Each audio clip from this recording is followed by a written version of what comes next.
Assalamualaikum warahmatullahi wabarakatuh. Bagaimana kabarnya anak-anak?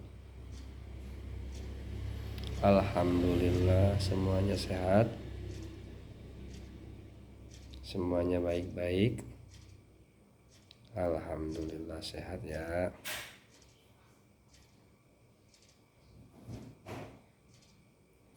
Baik, untuk pertemuan kali ini Bapak akan menyampaikan tentang sholat. Bapak tanya dulu, siapa yang tadi pagi sudah melaksanakan sholat subuh? Wah, alhamdulillah semuanya menjalankan sholat subuh ya. Alhamdulillah. Apa yang kalian rasakan setelah melaksanakan sholat? Ada yang pernah merasakan seperti apa? Oh iya, menenangkan jiwa ya. Jadi sholat itu dapat menenangkan jiwa kita ya. Jadi sholat itu sebagai tiang agama, dan juga sholat itu merupakan salah satu cara mendekatkan diri kita kepada Allah Subhanahu wa ta'ala. Anak-anak, ada yang tahu apa pengertian daripada sholat? Baik, Bapak sedikit menyampaikan bahwa sholat itu adalah merupakan suatu ibadah yang wajib bagi kita sebagai umat Islam ya. Sholat itu merupakan salah satu rukun daripada rukun Islam, yang mana fungsi daripada sholat adalah merupakan sebagai sarana berkomunikasi kita dengan Allah Subhanahu wa ta'ala. Jadi ajang kita untuk komunikasi dengan Allah Subhanahu wa ta'ala. Nah, tujuan daripada sholat ya, yang pertama diantaranya tujuan kita dengan sholat itu adalah mendekatkan diri kita kepada Allah Subhanahu wa ta'ala. Jadi dengan kita melaksanakan sholat, kita akan merasa lebih dekat dengan Allah Subhanahu wa ta'ala, itu kan.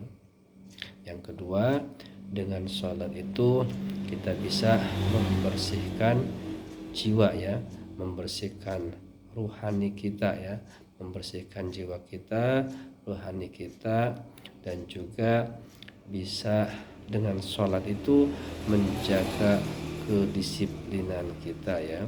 Jadi dengan sholat kita bisa menjaga disiplin. Sebab kenapa?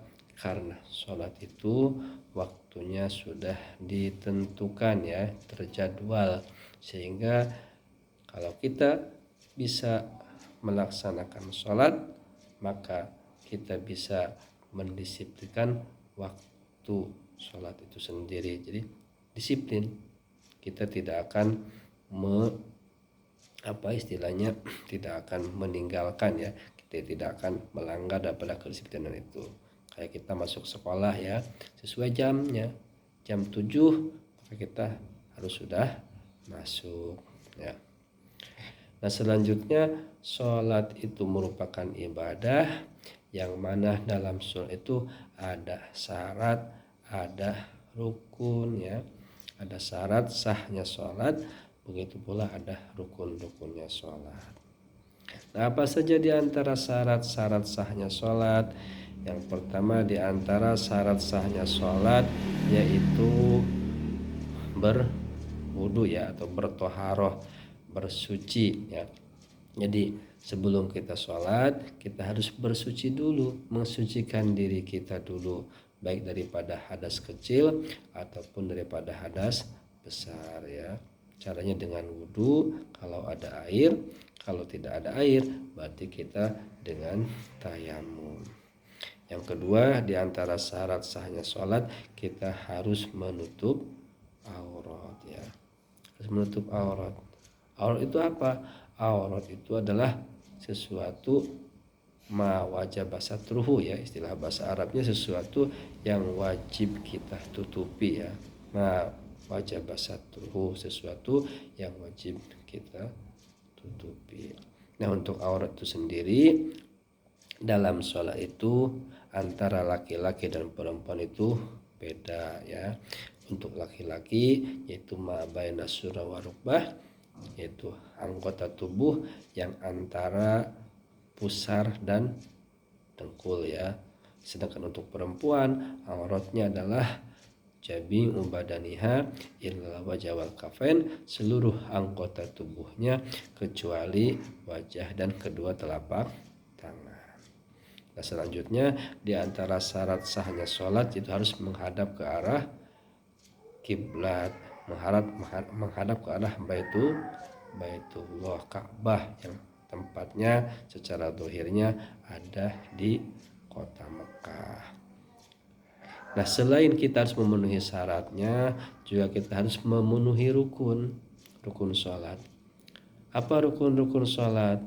Di antaranya takbiratul ihram, membaca Fatihah ya, niat, ruku, i'tidal. Nah, rukun sholat itu ada terbagi menjadi 3 macam ya. 3 macam. Yang pertama rukunnya disebutnya rukun qalbiyun, rukun yang bangsa hati. Mana rukun sholat yang bangsa hati? Yaitu niat. Niat itu adanya dalam hati. Yang kedua rukun fi'liyun, rukun yang bentuknya pekerjaan. Seperti mana? Seperti yaitu ruku, i'tidal, berdiri ya, sujud, itu masuk kategori rukunnya rukun fi'liyun, pekerjaan. Yang terakhir yang ketiga rukun qauliyun, rukun yang bentuknya berupa ucapan. Seperti mana? Seperti takbiratul ihram, baca takbiratul ihram, terus baca Fatihah, terus baca tasyahud ya, terus baca sholawat terhadap kanjeng Nabi Sallallahu Alaihi Wasallam. Nah, setelah kita mengetahui syarat-syarat sahnya sholat, mengetahui rukun-rukunnya, maka kita harus tahu caranya sholat yang sah sesuai syariat.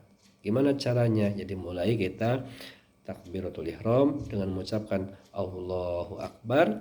Nah, antara hamzahnya lafaz Allah dan ra-nya lafaz akbar, di situ hati niat sholat ya. Setelah niat, terus kita takbiratul ihram, terus baca Fatihah. Setelah baca Fatihah disunahkan baca surat ya. Terus ruku, i'tidal, habis i'tidal terus sujud, habis sujud terus duduk antara 2 sujud, terus sujud yang kedua, terus berdiri lagi. Nah, untuk rakaat kedua, ketiga, keempat itu sama dengan rakaat yang pertama. Nanti diakhiri di rakaat terakhir yaitu tasyahud akhir, disebutnya tahiyat akhir, baca tahiyat, nanti dilanjut dengan baca sholawat, baca doa yang lainnya. Itu tata cara pelaksanaan sholat. Jadi kesimpulan dari apa yang Bapak sampaikan, bahwa yang pertama sholat merupakan ibadah yang wajib kita laksanakan sehari 5 kali. Yang kedua, sholat memiliki syarat, rukun, dan tata cara yang harus kita ikuti. Yang ketiga, dengan menjaga salat berarti kita menjaga hubungan kita dengan Allah Subhanahu wa Ta'ala.